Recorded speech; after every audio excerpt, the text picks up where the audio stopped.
पढ़ लिख के बेकार बैठले हो गईले नालायक। पढ़ लिख के बेकार बैठले हो गईले नालायक। इनसे नीक बाटे छोटका बेपढ़ले बनल विधायक। इनसे नीक बाटे छोटका। चोर आ पुलिस दोनों हाजिरी लगावेले। भैया भैया कह के हुक्म बजावेले। ठेकेदार ठीक से कमीशन पहुँचावेले। जिला भर वाले उद्घाटन करावेले। बड़कू इतना डिग्री लेके भैले कोना लायक। इनसे नीक बाटे छोटका बेपढ़ले बनल विधायक। इनसे नीक बाटे छोटका। पढ़ लिख के बेकार बैठले हो गईले नालायक। इनसे नीक बाटे छोटका बेपढ़ले बनल विधायक। इनसे नीक बाटे छोटका। कहिए से देत बाड़े बड़े कंपटीशन। आज ले न सक्सेस भइल इनकर मिशन। रिटन में छटले कहीं छटले इंटरव्यू में।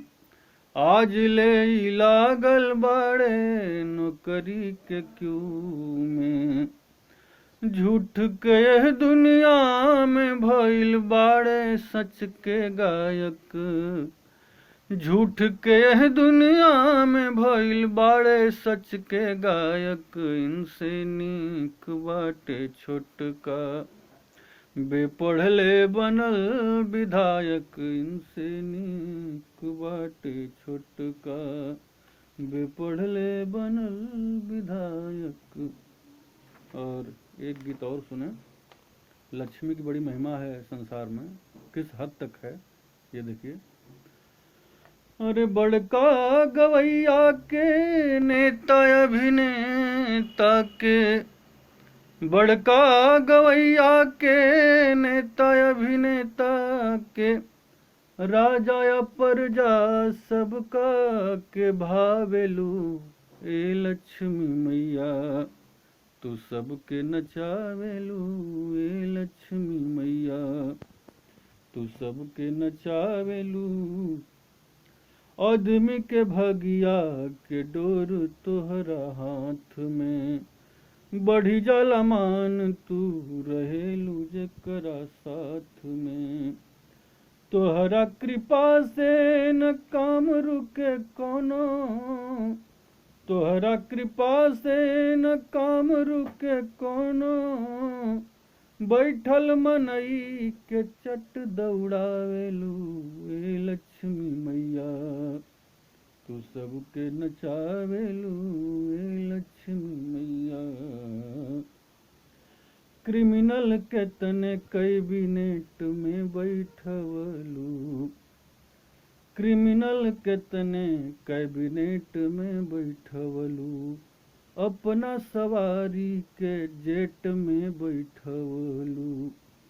अपना सवारी के जेट में बैठवलू। तोहरे से चारों धाम दिल्ली या बम्बे। तोहरे से चारों धाम दिल्ली या बम्बे। तू ही रूस अमेरिका लंदन घुमावेलू। ए लक्ष्मी मैया तू सबके नचावेलू। ए लक्ष्मी मैया गैर होखे कतनो तू आपन बनावेलू। गैर होखे कतनो तू आपन बनावेलू। कब कब अपनों में फूट करवावेलू। कब कब अपनों में फूट करवावेलू। तुहरे से कायम बा दुनिया के हलचल, तुहरे से कायम बा दुनिया के हलचल।